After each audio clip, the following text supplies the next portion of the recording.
All right, everyone, welcome. It is Tuesday, April 22nd, 2025. We welcome you to another show of the He Said, She Said Sports Talk podcast.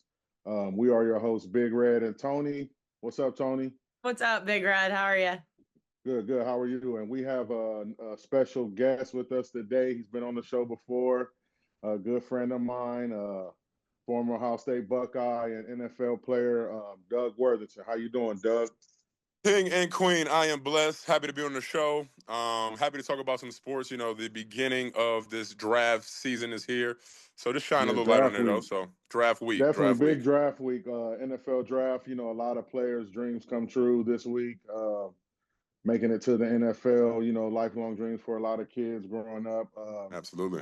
You actually got to have that experience of making it to the NFL. What was your experience like draft week and Yeah. during the draft? Yeah, so I would kind of like even rewind it back to, the end of playing at Ohio State. That next day is completely business. You're speaking to an agent if you don't already have one. You're figuring out what those next opportunities are. You're actually looking where you're going to train. Are you going to train back at school? Are you going to train in Arizona? Are you going to get invited to a Mm-hmm. combine? Are you going to get invited to maybe one of those Senior Bowls or East-West Shrine games? Yeah, So, yeah. just getting out of the college landscape, you get introduced very fast with the NFL season. So I remember as soon as get done with the Rose Bowl, we won. Next day, I had two agents to kind of decide, and I kind of knew where I was going to go. I picked Uh-huh. my agent. He had a bunch of calls and people that he wanted me to reach out to try to get to this East West Shrine game. And then he had a good, knowledge that I probably would get invited to the combine. But there's so much that goes into this small window of the end of, let's say, the end of January, all into the end of April when it comes down to this draft. You have the combine. You have bowl games. When it comes down to the East West Shrine game, I think it's the Under Armour Yeah. game, and obviously the big Uh-huh. Reese's Senior Bowl game. So all throughout that, you're getting scouted, you're getting questions and interviews, and if you're one of the 280 people to go to the combine, it is whenever time you got to get there. It's a 3 day just interview. I mean, from Uh-huh. obviously the height and weight, they put on the little tiny spandex on you and make you turn around and get it's something weird. You have to be there to really understand it. I mean, they Yeah, checking your yeah, height, yeah. they're checking your hands, they're checking your wingspan, and you're damn near nude. So you just have that good old time of that combine working out. Then after that, you get to kind of settle a little bit, and then we had a tour. So I actually went to Buffalo and went and Uh-huh. met with the coaches. I actually went to Washington, the Redskins, and meet with the coaches, and they were telling me how they were interested in. They were showing me what I can expect, and if they had this particular draft pick. And I actually had a couple calls from the Baltimore Ravens. So I had an idea that I was going to be a fifth rounder at the latest. I was hoping to be a third or fourth rounder, but my grades were okay. I came back with a fourth, fifth round grade. Uh-huh. Uh, and then, I had a decent showing at the East Restaurant game. I actually tore my pec at the combine, but actually was able to do the bench press at Ohio State. So that kind of helped me out. But During it, the it pro was a day? long process. So I know guys who've been just dealing with it. It's like a small mini world that they have to like get interviewed, get agents and interview them and be able to Mm-hmm. kind of figure out where they're going to work out at. Are they doing the interview questions the right way? What I mean? Just so much that goes on to this draft that I don't think the general public understands. Like they literally have to go on different interviews, and depending on where they think they're going to get picked, if you're a top five pick, there's certain Yeah. times where you're not going to go visit Jacksonville because they got an eighth pick, or you're not going to go visit the person towards the middle or the end of the first round. The majority of people obviously don't know when they're going to get draft picked, so they are having multiple interviews. They're going to multiple cities. They're having multiple sit downs with GMs, coaches, position coaches, and just getting a feel for if they would, like how Uh-huh. if the coach likes the verbiage, the body language, if they feel like they'd be a good fit in the locker room. So draft So you week is said that only one small part of it. you had a few teams hitting you up during that process, but you ended up being drafted by the Steelers. Is that correct? Yeah. Baltimore hit me up. I actually went on a trip to Washington and the Buffalo Bills. So it was a somewhat of a surprise. Again, I got a draft grade of fourth and You fifth didn't get round. you didn't hear nothing from the Steelers either. Nothing from their coaches No, or no, anything. nothing from the Steelers, and that has been a lot of people as I went on and had my conversations throughout the years. A lot of times, a lot of teams show a lot of interest in you, and it'd be somebody just out the blue that you never would thought that was going to call your name and call your number, and they draft you. So again, I had a high grade. I remember after the second day, because the first day is the first round, the second day was the second, third, maybe fourth. But then after that round, I got a call from the Baltimore Ravens, and they were like, "Hey, man, if you're in this fifth round, we're gonna go and get you." So I'm like, "Perfect, Yeah. this is great." Kind of expected that round come, and they pick like a tight end or something. So I'm over here Okay. trying to reach out to the person I've been talking to for the last several weeks, and they Mm-hmm. throwing me the voicemail. So I'm over here kind of confused. I'm a little butthurt, and then I'm letting the time go past, and the whole round ends, and I'm in the sixth round. Got a couple phone calls on people wanting me to become a free agent. So I had the New York Jets like, hey, we don't have any draft picks these last couple rounds, but we're going to offer you a significant signing bonus if you come. We'll give you 40,000, and we'll make sure that you treat it like a draft pick. I'm like, Yeah. all right, cool. It's in my back pocket. But I was sad, so I was in a hotel room, had a party later on that night to get drafted. Had a bunch of my family in town, and I'm expected to go fourth round, fifth round, sixth And round it didn't pass. happen. Didn't happen. I got a couple phone calls, and it was the same things about actually being free agents. It was actually Baltimore. They actually called me back later, like, hey, we needed a tight end, but we still think highly of you. We're going to give you such and such. I kind of didn't want to hear him, but I told him what New York was offering, and he said he's Uh-huh. going to try to match it, but I didn't get the opportunity to be a free agent. So Toni. Tomlin actually called me and asked me how I was feeling. Dick LeBeau got on the phone call talking about Ohio State. I knew who he Uh-huh. was. And it was like, hey, we want to make you a Pittsburgh Steeler. Pick 242 is the same draft pick as Brett Kiesel, and he's been there with us for the last 8 years. We hope that you can. So they had a lot of great things to say. I still was upset because I'm knowing, a fourth round is a $500,000 signing bonus, and then you Uh-huh. go to the fifth round, you getting 300,000 every round. You're getting cut in half. So by the time I got to the end of the seventh round, I think I got a 45 or $50,000 signing bonus, and I was a little bit butthurt about it. But my Yeah, my yeah. family loved Pittsburgh. Pittsburgh was in between um, Buffalo and in between Columbus, Ohio. They're both was about 3 hours away, so it Yeah. worked out pretty phenomenal. Thaddeus Gibson was my Leo was my outside linebacker at Ohio State. He actually got Yep. I drafted remember fourth Thaddeus. round. Yeah, he got drafted fourth round, so it was kind of cool to be able to get drafted with another Buckeye that I played defense with.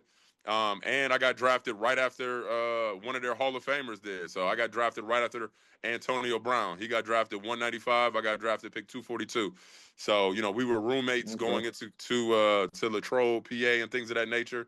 And Mm-hmm. he came up to Columbus and Buffalo with me a few times because it was so close, and those months was pretty long. So it was definitely a story, but it was a one of those gifts and curse. It felt so good when I got Yeah, yeah. drafted, but then when I knew that I was going to get as much money, and then I knew the volatility of when you're in the seventh round, they don't have to keep you for nothing because they don't have that much invested in you. But still the opportunity is something I would cherish, and it's still awesome to be called a draft pick, and not just a free agent. Even though there's Hall of Famer and great players that just came in this league by the skin of their teeth and made great All names over, for yeah. themselves.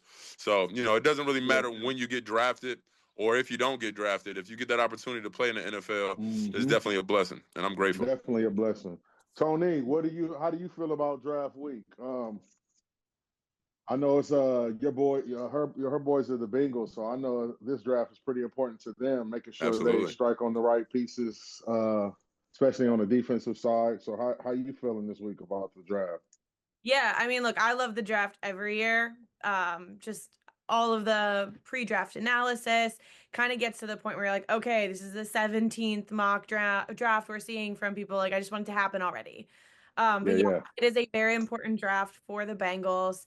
Sitting at pick 17, I honestly kind of hate the spot because it feels like when you're in that, late, Late to middle of mid. the road section, you almost have to go with the best available when you get to that point. Bengals are notorious for not necessarily drafting the best all time of all the teams. So it does Yeah. concern me, like, what is their best available, right? When we get there.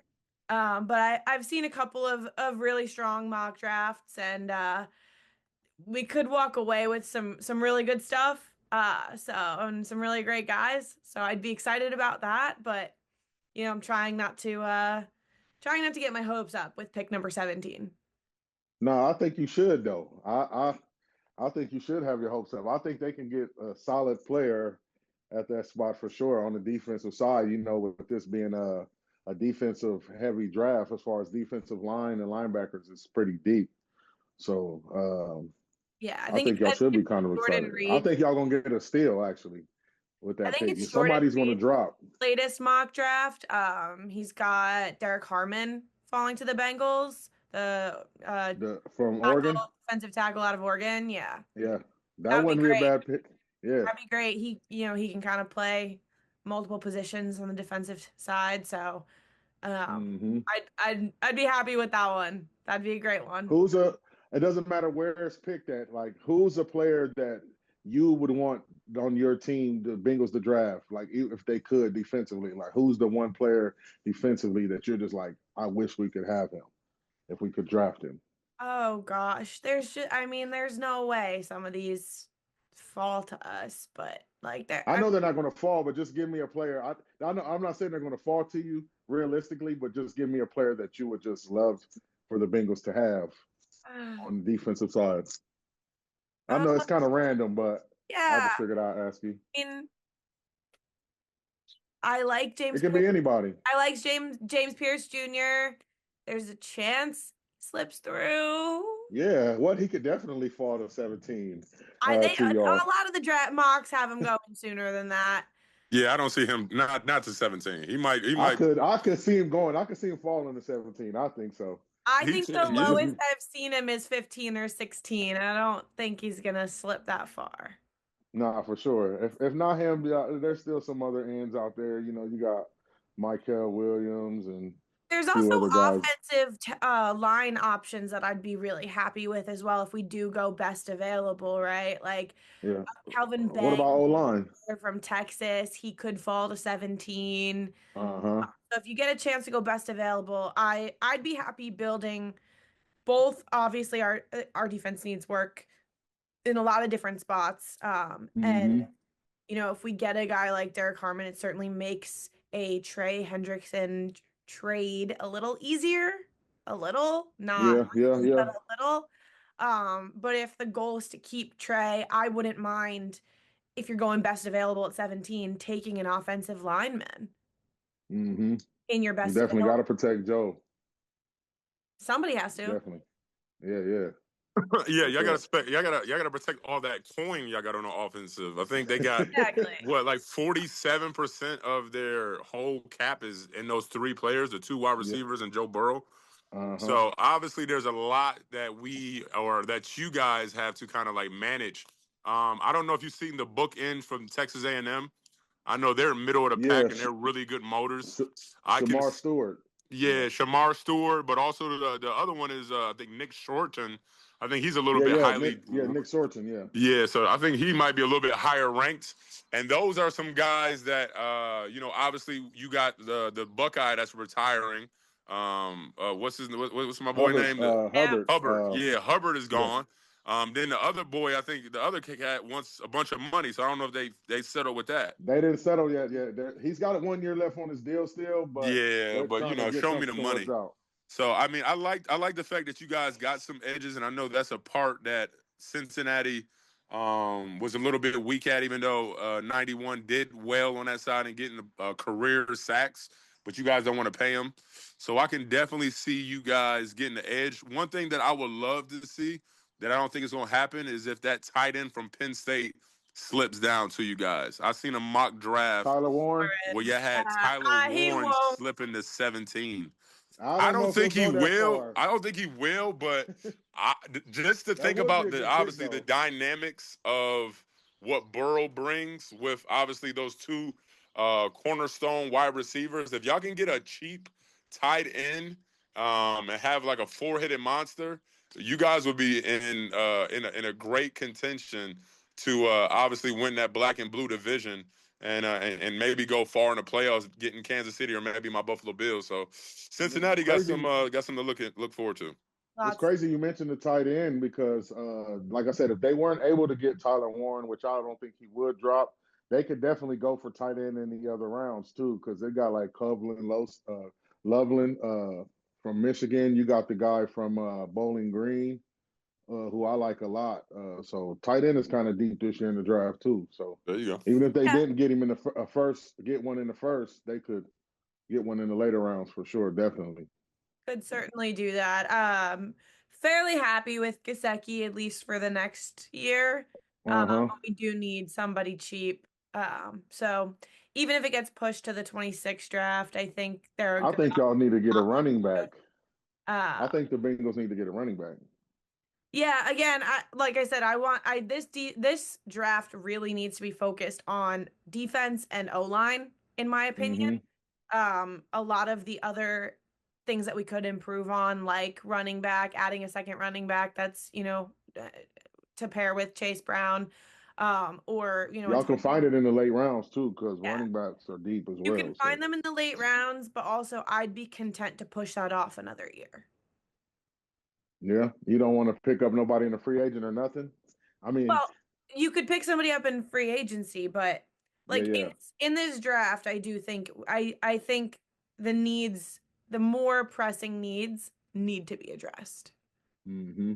Which is definitely the defense and the offensive line for sure. It's a Uh, priorities thing for me at the moment.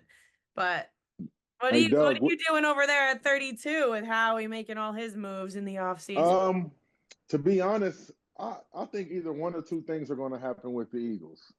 I think they're either going to stay at that pick and they're going to take a defensive back, like a safety, Malachi Starks or somebody like that from Georgia, or it's going to be again like some kind of blockbuster trade with Philly that they Howie seems to always do, like when he picked up AJ Brown. There's been a rumor. I heard a rumor this week that they could be talking about moving up possibly in the top 10, trading AJ Brown and moving up into the top 10 to draft Abdul Carter, which to me sounds crazy, but I hope they don't go that route. But there's been like a rumor that that's possible, but I don't think so. Me personally, I think that would be crazy.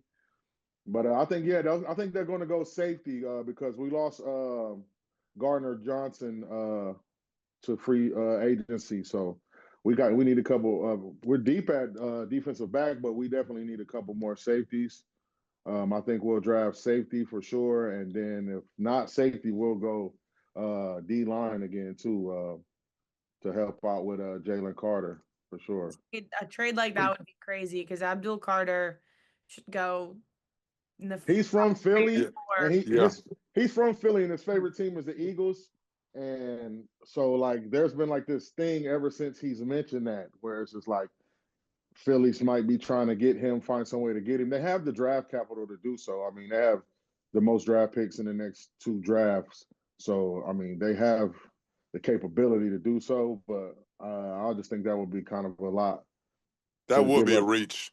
That Yeah, to would be give a up reach. AJ Brown and draft Yeah. picks But for that pick. AJ Brown has been controversial. You know, him and Yes, Jalen he Hurts has had been. some Yes, things.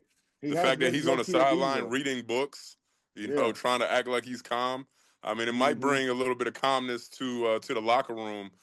Getting somebody like him out, and then bringing some fresh blood. The thing about, and I've seen it with St. Louis. When I played for the St. Louis Rams, they always put their money up front. Yeah. They got Robert Quinn first round. They got Chris Long first round. They Uh-huh. got Michael Brockers first round. First They round. Yeah. got they stole Nick Fairley. He was an old first round. They brought him, and then they got Yeah, from obviously Auburn. the Aaron Donald first round. So Yeah. they kept compiling every year. They were putting their money up front. And eventually that got them into a couple Super Bowls and they won one. So I think putting money up front, just understanding what it gives to you, especially if you get, let's say Abdul Carter is like the other Penn State linebacker that just came out of there. Michael But Parsons. yeah, Michael Parsons. If he gives him some young, cheap years, they can repeat. When you have a rush, everybody on the defense gets better. When you have somebody that can get there in 3 seconds or less, your cornerbacks is better. Your linebackers don't have to cover as much. Even the defensive coordinator is allowed to scheme up and maybe do some more fancy things because he knows your guys gonna get out there. So those pick on the edge, just like I said for Cincinnati, if you can have some game changers that can really go out there and make a difference and make an impact, that's one of those highlighted positions. Wide No, definitely. Don't receivers. get me wrong. I would love to have Abdul Carter on the Eagles. I Oh mean, yeah. we just lost Josh Sweat to the Arizona Cardinals, so Right. he could fill that spot right there immediately. I would love to have him, but just giving up so much draft capital, which I mean, I guess if I kind of think about it, the Eagles could do it. I mean, their team is pretty solid already.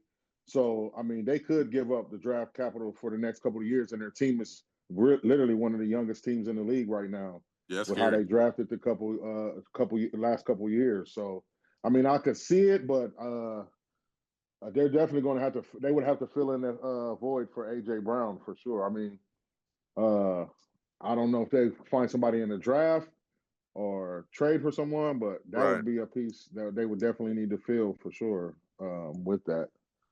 But speaking of that, let's we're going to do a final mock draft before the draft gets started this Thursday. Me and Toni have done a few of these already, Doug.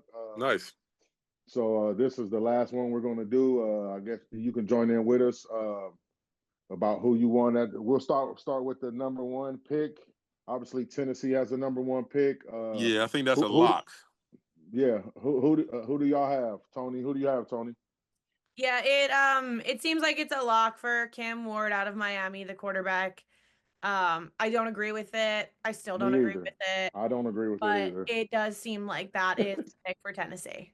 Yeah, that's who I got as well. What about you, Doug? Yeah, so just to not agree with it, we got to understand that this is obviously a quarterback-driven league, right? So when you're able to get a cornerstone franchise quarterback, and you We just obviously don't think all he in. is. That's all. I understand Yeah. exactly what you're saying. I don't think he's the cornerstone quarterback, and I certainly don't think he's the best quarterback in this draft.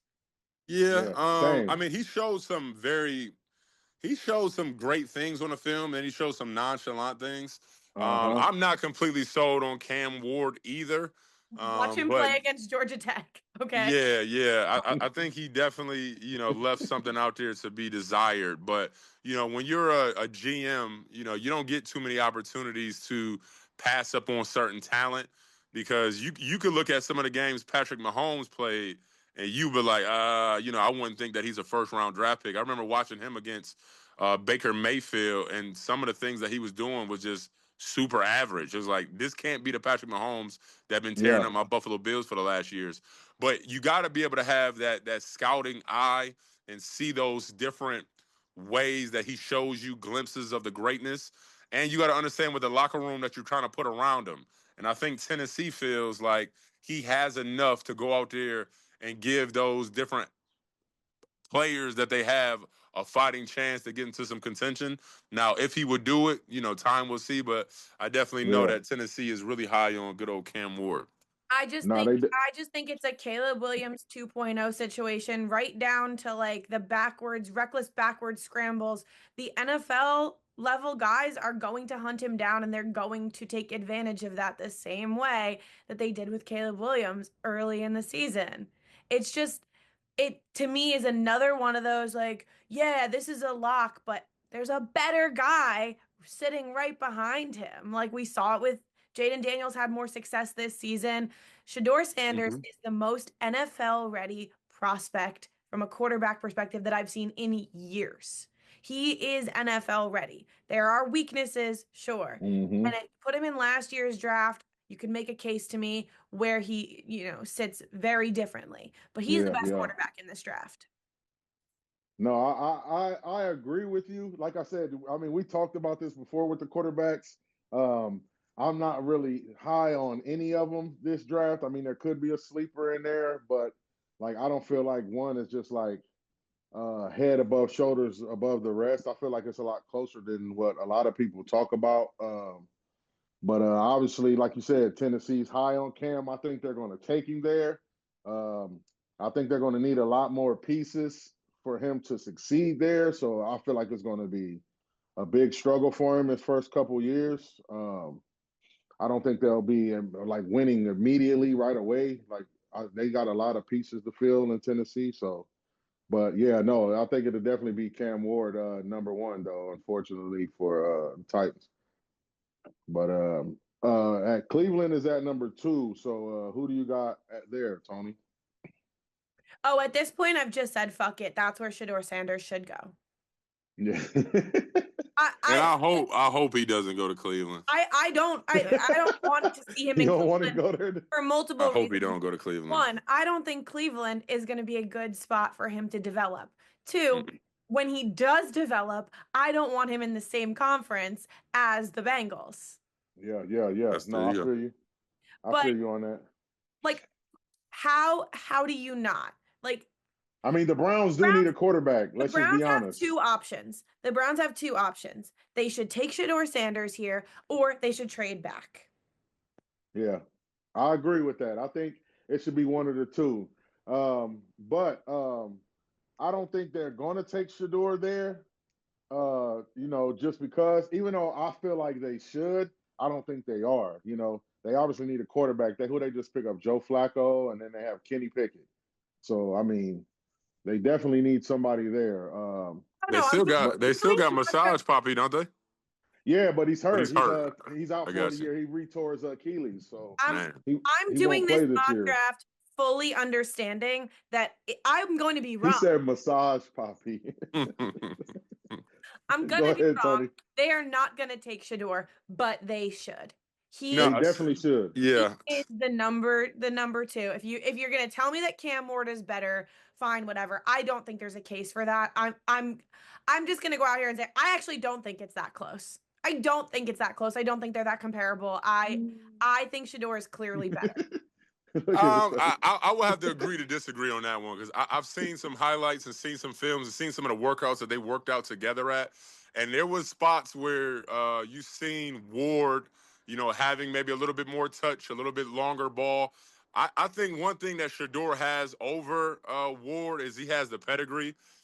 Coming from prime time household, he has that it factor when it comes down to playing in the big lights and being able to not get too hung up on the stands or the fans or things of that nature. So I do like Shador.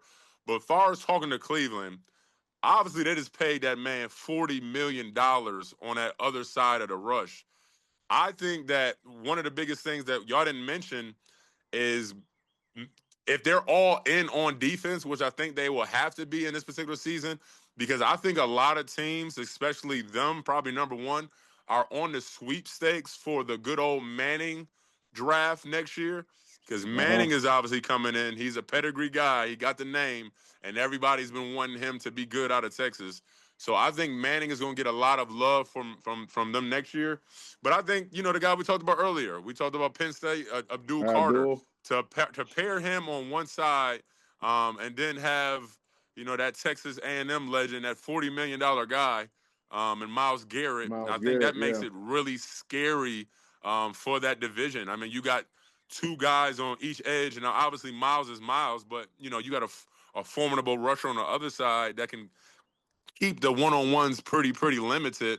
I think Cleveland gives themselves a huge chance to shock the world next year with a pick like that. Or you got the Swiss Army knife and our good old Travis Hunter. You That's got who somebody. I got Cleveland taking. That's who I got Cleveland taking that too. Like, don't get me wrong, Abdul Carter paired up with Myles Garrett, that would be great, especially in that division of quarterbacks.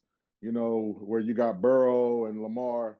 So that would be great for them for sure. But like you said, the Swiss Army knife with Travis Hunter, I think you putting him out there would help the Browns too defensively. Him on one side, Denzel Ward on the other. and then you obviously put him in on offense, where he'll come in and do packages and plays as well. So I got Cleveland taking Hunter at 2.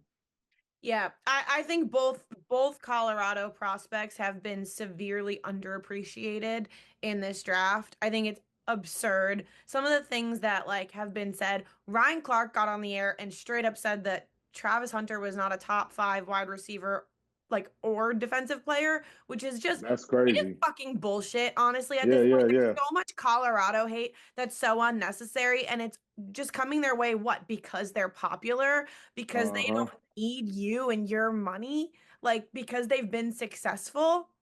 Yeah, Yeah, It's you yeah. got clickbait. You got to have clickbait. it's bullshit. Those names are the highest touted names out of everybody that's getting some love. So Ryan Clark is a brand. We obviously know he's on obviously Uh-huh. first take and things of that nature, but he also have his pivot. So how did he get some more views and looks? He say By something talking crazy. controversial, Yeah. says something crazy, and then gets those people to kind of spin into some of his narratives. But again, you got to understand what you're going to get at this time of the season. It's going to be a lot of people that says a lot of wild things. They were just showing talk, Miss Shades, and all the things that he's been saying for different players, like the boy Yeah, yeah. Carson from Notre Dame, and how he's going to be the best quarterback since such and such, or I'll stop doing this. And he was a bust after a year and a Was half. a So bust. Yeah, yeah. it's a part of it. It's No, absolutely crazy to me. Travis Hunter is one of the best, again, another one of the top NFL prospects that I've seen in years. He's so talented. mm-hmm. What he's doing It's unheard at of for real. college He deserved level, to win the Heisman, and he 100%. deserved everything he got this year because he played a lot of plays. Now I don't think he'll be able to play as many plays as he did in college. I do think he'll be able to play both ways, just not as many plays, just because the NFL is a little bit more physical on the Exactly. body. Well, So that, but that's why I have him going at number 3 to the Giants. You pair yeah, him up in certain packages with Malik Neighbors to take some of the pressure off of him, but uh focus huh, offensively for the most part with limited packages. You yeah, have some quarterbacks now in Giants quarterback room that at least you kind of know what you're going to get out of them. uh huh. And then Jameis Winston and Russell Wilson. that's another team Yep, that's in the Arch Manning sweepstakes for sure. So yeah. I think I have I'm Travis not big. I'm going. not too big on this Arch Manning. I swear. I feel I get it, but I just Huh? gotta see him play. I gotta see Yeah. him play a season. You Yeah, he feel hasn't me? played enough. I mean, Yeah. to see what He, he did when he got an opportunity, though, was pretty yes, I impressive. did. I did. I Yeah, did he see the did. He did runs. pretty I saw well the with the passes. couple opportunities he had.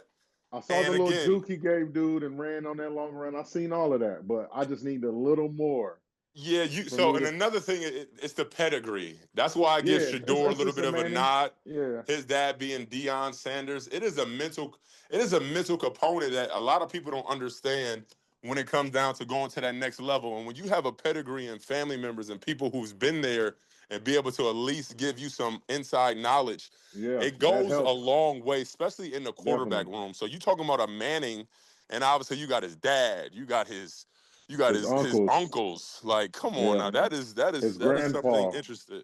That's And you could, something. but you could talk all this talk about pedigree, and you're 100% correct. But it does come down to talent. And for Arch Manning, what we've seen is talent. And it's the same for Shador. He's gone to 2 different programs and completely turned them around. And that's not just Hmm. his dad's doing, that's also his doing. And we're not giving, Yeah, he put up big they're not numbers. giving him the credit. No, he definitely put up big numbers for sure. I Shador is got somebody that Abdul. Shador, like his dad, is somebody you gotta love to hate. Because obviously he's talented, but he knows he's talented. When it comes down to those GMs and those people that are fans, they want somebody that's a little bit humble. That's not Shador. Shador is Rolex in your face, Audemars bust down. Yeah, I am who I think I am. I just got done talking to Tom Brady. He told me to calm down and relax. We're gonna watch film later on. He is a showboating, and again, if I am a head of an organization, I'm okay with that. I'm okay with a little bit of prima donna. I'm okay with a little bit of arrogance because guess what? With your dad's name and the emphasis on what you need to be doing to actually be able to be considered successful, I know you're going to put this work in And I know hopefully I'll put enough people around you and pieces around you that you can have some success and you can be as confident, as cocky as you want to because you're breaking records and taking us to the playoffs. Yeah, and two things though. One, I know firsthand how driven coaches' kids are. Trust me, amongst all that arrogance and cockiness, there is a lot of self-doubt and humility and other things that come with being a coach's kid because you know that every second that you perform, you are under the microscope being compared to your father. So that's number one. But you also just have to think about the fact that like there are quarterbacks in the league that have that same kind of cocky arrogance that didn't necessarily get the greatest start, but are now really well respected. Think about Baker Mayfield, right? Yeah. Everybody loves Baker Mayfield's testosterone, manly man, confidence, cock. It's a little bit cocky. And it's the same thing that Shador's doing.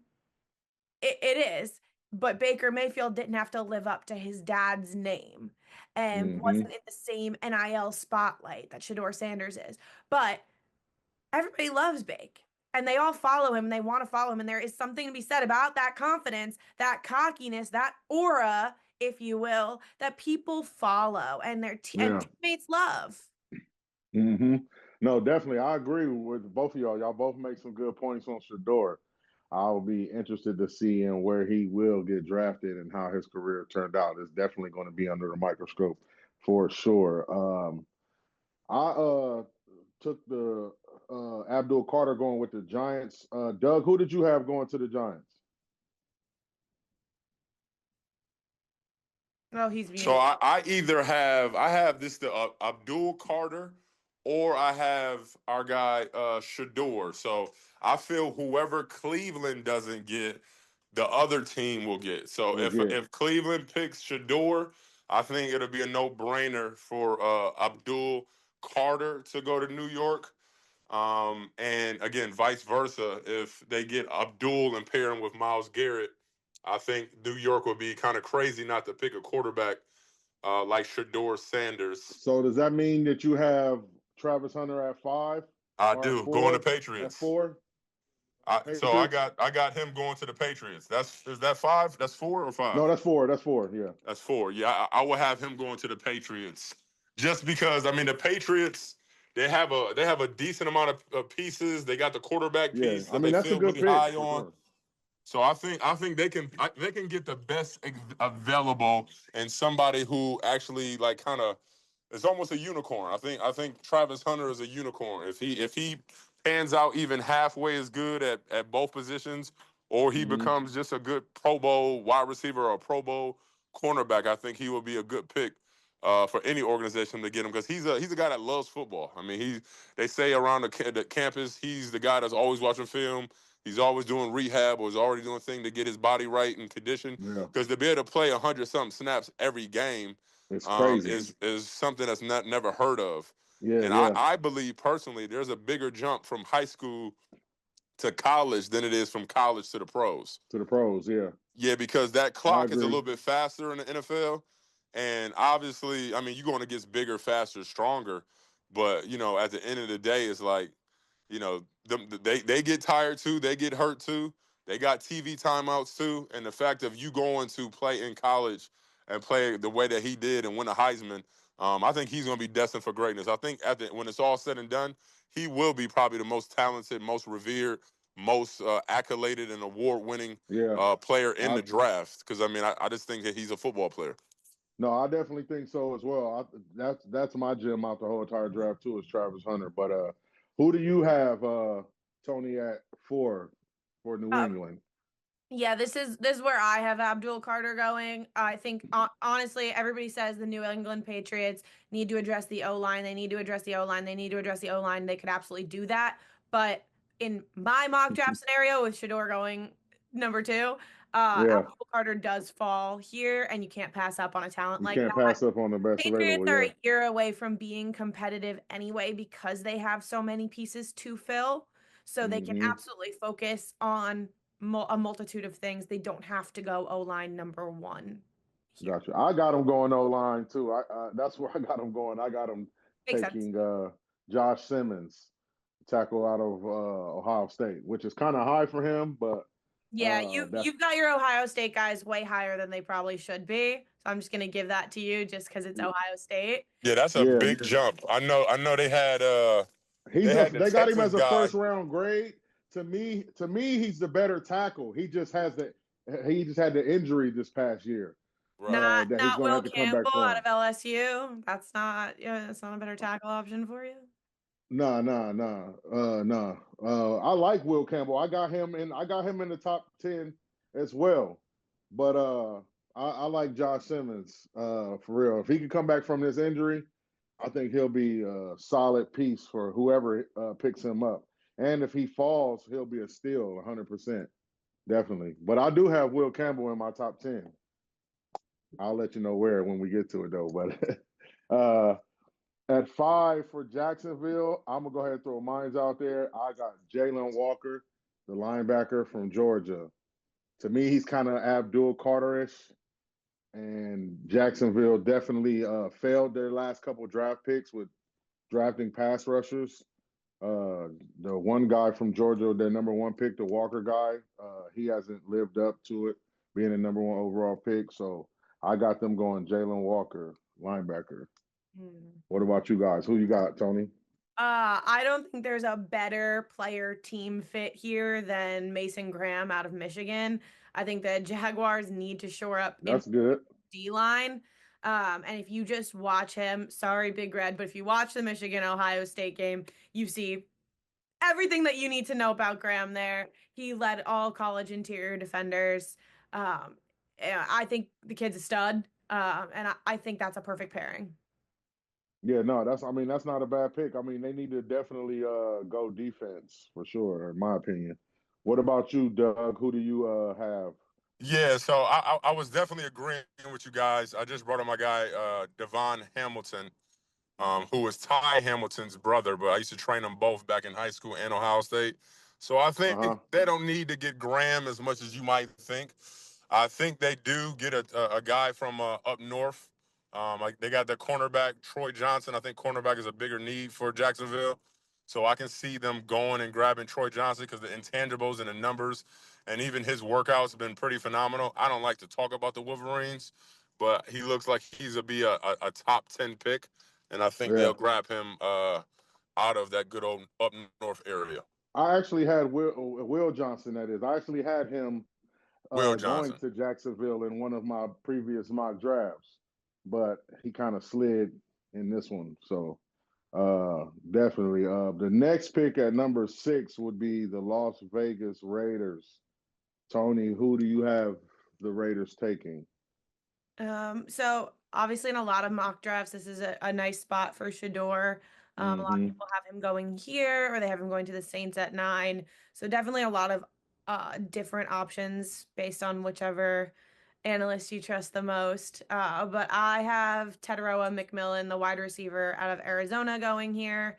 The Raiders did sort of attempt to fill their quarterback need.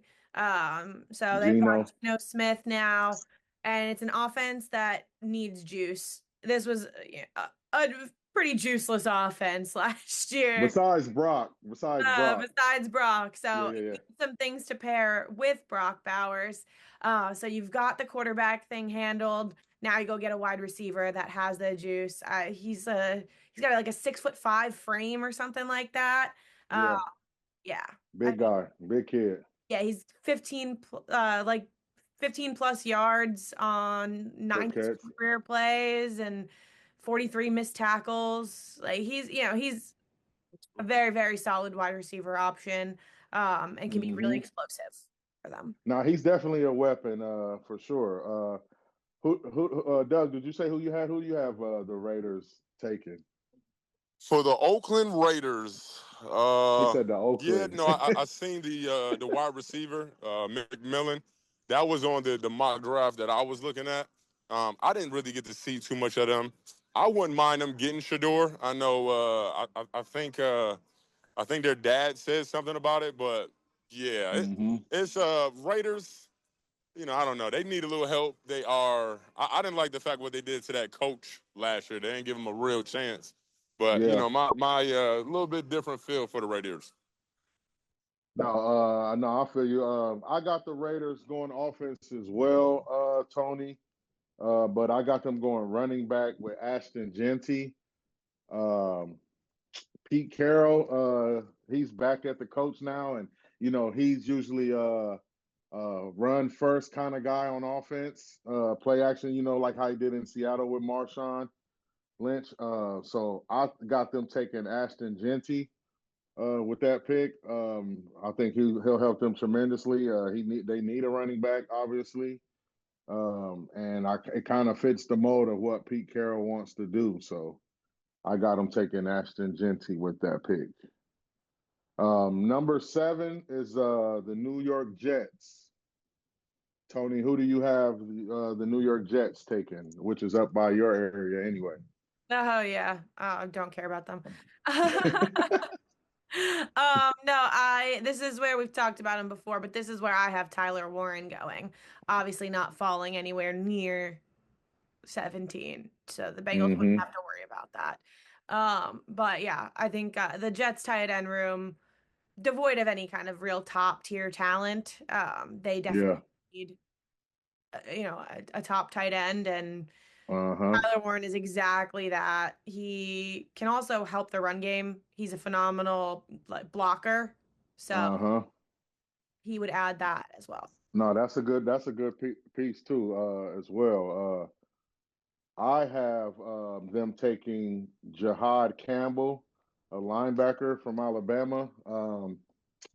I mean, they could. This one was kind of hard for me because you could either go offense or defense. They need help on both sides. Justin Fields obviously needs pieces, so that Tyler Warren pick could help him tremendously. I just think they need to go linebacker. They have a decent D line for sure, so I think they need to go linebacker and build some depth in the linebacker position. So I got them taking Jahad Campbell.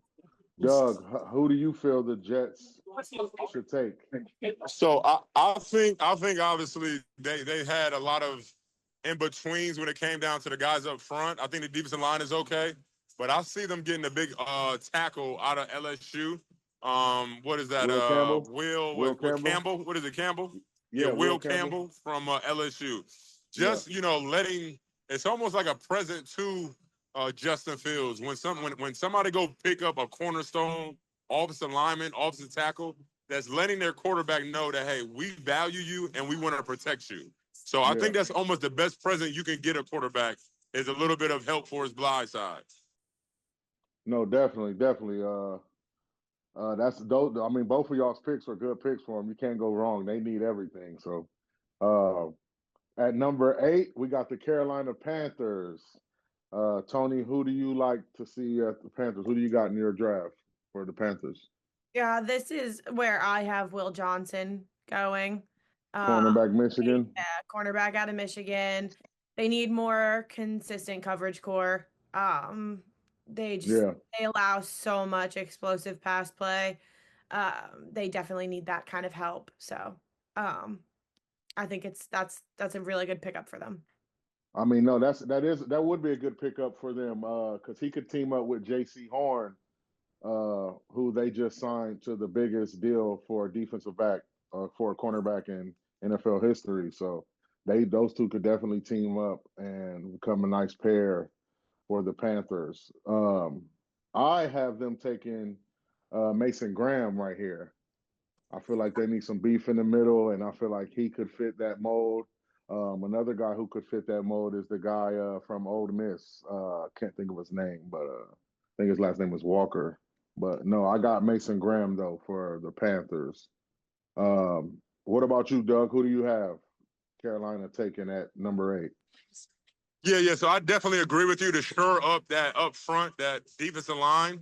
So I got him taking James Pierce Jr. from Tennessee. Tall, lanky guy, edge guy. Showed a couple of things at Ohio State. But I think, when it comes down to Carolina and one of their glorious years when they had Julius Peppers and he was just wrecking shop, I don't think our guy Pierce is a Julius Peppers, but same initial for the last name. So it gives them a little bit of an opportunity, and drafting somebody, that big to put their hand in the dirt should be something that gives Carolina something they didn't have in a while. Yeah, they definitely haven't had that in a while, for sure. Definitely. At number 9, we got New Orleans Saints. Tony, who do you have at number 9? Yeah, I have Will Campbell here out of LSU. Will Campbell. Okay. He's immediate help, but he's also a long-term plan. The Mm-hmm. Saints could go a lot of ways here. They definitely could. Again, this was another spot where you could go quarterback because you don't really know what Derek Carr's situation is looking like. Mm-hmm. They don't really have any other options. Yeah. So definitely could do that here. Could also wait on a day 2 pick. You could go Mm-hmm. if Dart falls, which some say that he will, some say that he won't, or Jaden Milrow, um, Will Howard, Kyle McCord. You could go get any day 2 quarterback. They're all going to be fairly similar with the exception of Jackson Dart. But this is a guy that I don't think you can pass up on if you're the Saints here. Yeah. No, I that's a great pick too. Like I said, because the Saints, they need a lot for real. But I got Tyler Warren going here. Obviously, he could go anywhere in this draft in the top 15. But I got the Saints picking up Tyler Warren. Obviously, they need a quarterback for sure. They do have the car situation, and then they don't know what Spencer Rattler is going to be. He's still kind of young, but I got them taking the best available, and it'll be Tyler Warren at that spot I for think they're sure. excited about Spencer Rattler's Yeah, prospect. they are. Yeah. Mm-hmm. Even though I don't think he's shown that much in his game, No. I Uh-uh. still think that they continue to be excited about him. So I just can't see them going with a quarterback here, even though that probably should be on the table for them. Yeah, definitely should. Definitely should. Doug, who do you have at Yeah, no, number I agree 9? with you as far as the best available. I think the good old. Now we're talking about what, pick 9. Yeah, New Orleans. Yep. New Orleans. I think they need an offensive lineman. So I actually have them grabbing that big kid from Texas, Kelvin Banks Kelvin Jr. Banks. Yeah. Just because, obviously with any quarterback they got out there, if they don't keep him protected, then it's not going to be that long. And New Orleans, back in the day when they had all the bags over their heads, there was historical getting quarterbacks hurt. They had Brooks back there that had some glimpses, and before they got the good old Drew Brees, a lot of Uh-huh. quarterbacks getting injured. So I think that they solidified their offensive line a little bit better. They had some young guys that's actually getting paid soon. I know they had the center from Michigan like 3 or 4 years ago that's Yep. about to get a big contract. So to Uh-huh. get a young offensive lineman would be good. I got one more draft, guys, and I got to be respectful. So I'm gonna do top 10, and I'm gonna have to get out y'all here. Yep. I'm gonna go with the Bears for the next one. I'm gonna actually go with, if I can start it off, is that a Georgia Bulldog. I'm gonna go with the rushman on the Georgia Bulldog. I forgot his name. I'm looking for his name. Michael Williams. Mikael Williams. I can Yep. see him going to the good old Bears. I think obviously the Bears having the quarterbacks and things of that nature are the future. I think they try to shore up that defense and get a little bit more solidified in the rush. And I love getting defensive linemen because they are the main, in my opinion, impacts of the game. You start up front, you go after the quarterback, you give them less time to throw the ball, and you get disruption in the backfield. That does so much for a defense. And I think that guy from Georgia, that good old college football championship pedigree, SEC championships, dominated a lot of them Texas offensive linemen that we're talking about going first round and second round. I think he got a pedigree that will allow the Bears to actually be able to have somebody for the future locked up.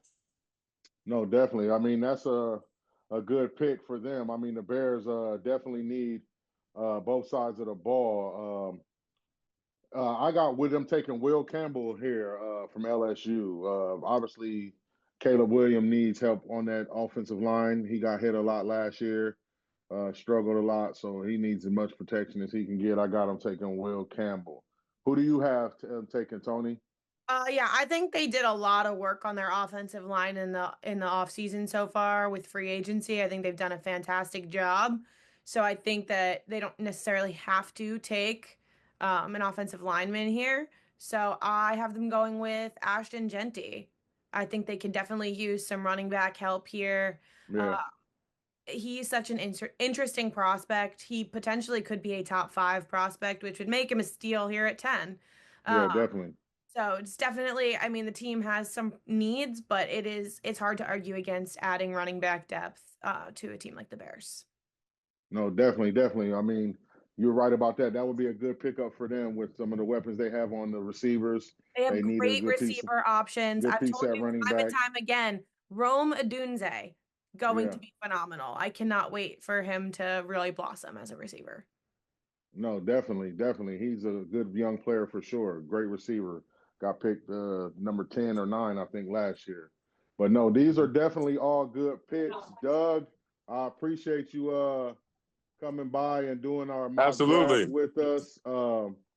We Thank you appreciate for having me. I yeah, got a good no. old Taco Tuesday. That's why I couldn't stay too much longer. I Oh can't yeah, change nah, my no camera. worries. But No yeah, worries, I brother. appreciate you guys greatly. He say, she say. Y'all have a blessed one. And I'll be back on the show soon. Thanks, I Doug. appreciate that, Doug. Thank you. We're running out of time here too as well.